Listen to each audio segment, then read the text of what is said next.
तो नमस्कार दोस्तों, आज हम बात करेंगे म्यूचुअल इंडक्शन का। इससे पहले हम लोगों ने सेल्फ इंडक्शन पढ़ लिया है। तो म्यूचुअल इंडक्शन क्या होता है? तो सेल्फ इंडक्शन पहले आप लोग पता था कि जब किसी कॉइल में हम लोग के करंट को चेंज करते थे, उसमें से करंट फ्लो हो रहा था और उस करंट को हम चेंज करते थे तो उसमें मैग्नेटिक फील्ड चेंज हो रहा था। और जब मैग्नेटिक फील्ड चेंज हो रहा था तो उस कॉइल में जो मैग्नेटिक फ्लक्स जो लिंक्ड हो रहा था वो भी चेंज हो रहा था। और तब हम फैराडेज लॉ के चलते जानते हैं। फैराडेज का फर्स्ट लॉ है कि change in magnetic flux produces N induced EMF. तो वहाँ पे हमारा एक ईएमएफ इंड्यूस हुआ उस कॉइल के अंदर, जिसे हम सेल्फ इंड्यूस्ड ईएमएफ कहे, और उस फिनोमेनन को हम सेल्फ इंडक्शन कहते हैं। अब बात करते हैं म्यूचुअल इंडक्शन का। तो म्यूचुअल इंडक्शन कुछ नहीं है, कुछ वैसा ही है, बस इसमें हमें दो कॉइल मिलेगा जिसमें हम एक कॉइल के चलते दूसरे कॉइल में इंड्यूस्ड ईएमएफ देखेंगे। ठीक है, तो देखिए इसका पहले डेफिनेशन हम लोग देख लेते हैं। The property of two neighboring coil by virtue of which each opposes any change of current flowing in the other by developing mutual induced EMF is called mutual induction। ठीक है, तो हम लोग हमेशा जानते हैं कि जो EMF इंड्यूस होता है वो हमेशा करंट का अपोज करता है। ठीक है, जो करंट फ्लो होता है उसका अपोज में रहता है इंड्यूस्ड EMF का और करंट। ठीक है, तो म्यूचुअल इंडक्शन कुछ ऐसा होता है कि हम एक कॉइल में करंट फ्लो कराते हैं। ठीक है, एक कॉइल में हम करंट फ्लो कराते हैं और उसके आसपास कहीं एक और कॉइल रखा रहता है। ठीक है, या तो उसके अंदर रहेगा या उसके बगल में रहेगा। ठीक है, तो इसमें से हम करंट फ्लो कराएंगे एक I1 और इसमें N1 टर्न्स है, इसमें N2 टर्न है। तो जब इसमें से करंट फ्लो होगा तो इसमें जो मैग्नेटिक फील्ड प्रोड्यूस हो रहा है वो इसमें भी कुछ लिंक करेगा। ठीक है, तो जो इसमें मैग्नेटिक फील्ड प्रोड्यूस हो रहा है, इसका मैग्नेटिक फील्ड लाइंस कुछ इसमें भी जा रहा है, जिससे मैग्नेटिक फ्लक्स इसमें प्रोड्यूस हो रहा है इसके मैग्नेटिक फील्ड के चलते। ठीक है, तो जब इसमें फिर करंट हम लोग चेंज करेंगे तो इसमें मैग्नेटिक फील्ड भी चेंज हो रहा है, और जब इसमें मैग्नेटिक फील्ड चेंज हो रहा है तो इसमें जो मैग्नेटिक फील्ड इसमें लिंक्ड हो रहा है, जो फ्लक्स यहाँ पे बन रहा है वो भी चेंज हो रहा है।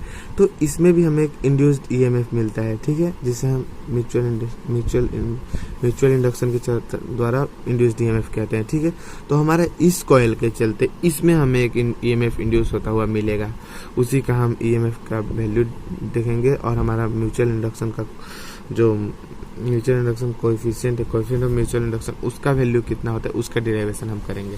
ठीक है, तो हम यहाँ पे कंसिडर करते हैं दो कॉइल्स ए और B. Consider two coil A and B जिसका टर्न्स है N1 N2। ठीक है, of turn N1 N2 respectively placed near each other, दोनों एक दूसरे के पास रखा हुआ है। ठीक है, coil consider two coil A and B of turns N1 and N2 respectively placed near each other. Suppose current flowing through coil A is I1। मान लेते हैं कि हम एक कॉइल में से I1 करंट फ्लो हो रहा है। ठीक है, तो let due to this current the magnetic flux linked with each turn of coil B. तो हमारा जो एक में करंट फ्लो होने के चलते जो इसमें मैग्नेटिक फील्ड प्रोड्यूस हो रहा है वो कुछ इसमें भी लिंक कर रहा है। ठीक है, तो कॉइल बी में भी हमारा मैग्नेटिक फील्ड लिंक कर रहा है। ठीक है, तो उससे हमारा जब इसमें करंट चेंज हो रहा है तो मैग्नेटिक फील्ड चेंज हो रहा है, तो हमारा बी में भी मैग्नेटिक फ्लक्स चेंज होता रहेगा। तो let due to this current the magnetic flux linked with each turn of coil B we phi two. ठीक है, तो इससे जो हमारा फिर कॉइल ए में प्रोड्यूस हुआ मैग्नेटिक फील्ड बी में लिंक्ड होता है, जिससे हमारा एक मैग्नेटिक फ्लक्स प्रोड्यूस होता है। मैग्नेटिक फील्ड कॉइल ए के मैग्नेटिक फील्ड के चलते हमारा कॉइल बी में एक मैग्नेटिक फ्लक्स प्रोड्यूस होता है। ठीक है, magnetic flux linked with each turn of coil B, हमारा कॉइल बी में एक मैग्नेटिक फ्लक्स लिंक्ड होता है। ठीक है, जिसे हम फाई टू कहते हैं। ठीक है, then magnetic flux linked with coil B and two phi two. तो एक टर्न में हमारा फाई टू फ्लक्स लिंक्ड हो रहा है, तो टोटल n टर्न्स में हमारा n phi two flux linked हो रहा है। ठीक है, let due to this current the magnetic flux linked with each turn of coil, प्रत्येक मतलब एक में coil B phi two, then the flux linkages with coil B N2 phi two. तो टोटल हमारा जो ये है उसमें कितना फ्लक्स लिंक कर रहा है, तो N फाई। और हम जानते हैं कि change in flux directly proportional होता है I के। तो हमारा जो यहाँ पे मैग्नेटिक फ्लक्स प्रोड्यूस हो रहा है, जो मैग्नेटिक फ्लक्स लिंक्ड हो रहा है कॉइल बी में, वो कॉइल ए के चलते हो रहा है।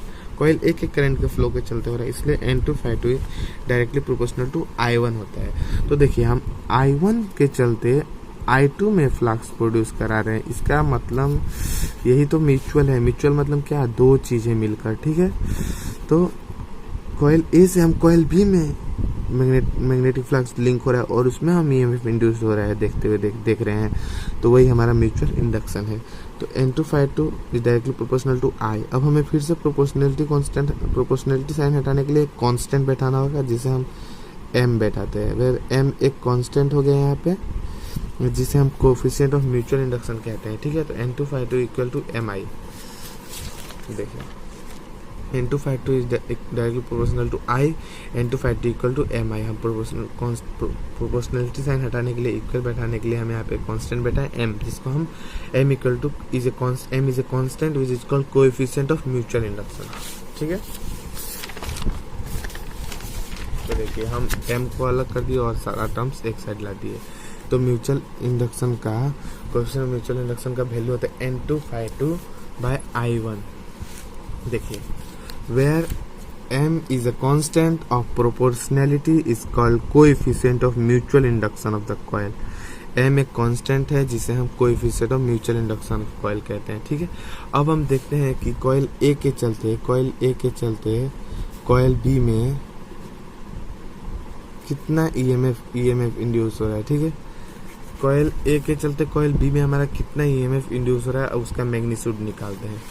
तो if a changing current in a coil A produces mutual induced EMF in coil B, तो कॉइल ए में एक चेंजिंग करंट हो रहा है जो कॉइल बी में एक ईएमएफ इंड्यूस करता है, ठीक है। If a changing current in coil a, एक चेंज होता हुआ करंट कॉइल ए में कॉइल बी में एक मैग्नेटिक फील्ड कॉइल बी में एक ईएमएफ इंड्यूस कर देता है, तो उसका वैल्यू कितना होगा। तो हम लोग जानते हैं फैराडेज का सेकेंड लॉ कि जो इंड्यूस्ड ईएमएफ होता है इक्वल टू N d∅dt, ठीक है। Change in magnetic flux with time होता है, ठीक है। तो हमारा यहाँ पे EM इक्वल टू हो जाएगा -N है हमारा नंबर ऑफ टर्न्स। तो यहाँ चेंज इन फ्लक्स, यहाँ कॉइल बी में हमारा फ्लक्स क्या है ∅2, ठीक है। तो ∅2 d∅2/dt।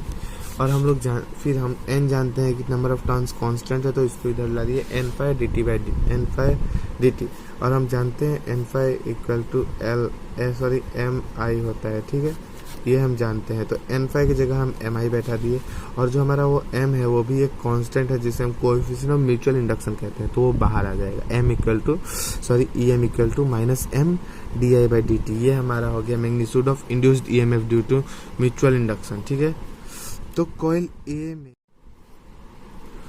तो यहाँ हम देख रहे हैं कि कॉइल ए में करंट चेंज हो रहा है और उसमें जो मैग्नेटिक फील्ड प्रोड्यूस हो रहा है, कॉइल ए में मैग्नेटिक फील्ड प्रोड्यूस हो रहा है, वो जाके कॉइल बी में भी लग रहा है, ठीक है। वो लिंक हो रहा है कॉइल बी में भी, और जिसके चलते कॉइल बी में मैग्नेटिक फ्लक्स होता है और मैग्नेटिक फ्लक्स लिंक होता है। और जब कॉइल ए में जब करंट चेंज करते हैं तो कॉइल ए में जो मैग्नेटिक फील्ड प्रोड्यूस हुआ है वो भी चेंज होता है, जिसके चलते कॉइल बी में मैग्नेटिक फ्लक्स जो लगा है वो भी चेंज होता है, और जिसके चलते कॉइल बी में हमें एक ईएमएफ इंड्यूस होता हुआ मिलता है, ठीक है। तो कॉइल ए के चलते, एक कॉइल के चलते दूसरे कॉइल में जो हमारा ईएमएफ इंड्यूस होता है, इसके चलते ही हम इसे म्यूचुअल इंडक्शन कहते हैं। इसमें दो कॉइल होता है, एक कॉइल के चलते हम इसमें दूसरे कॉइल में ईएमएफ इंड्यूस होते हुए देखते हैं।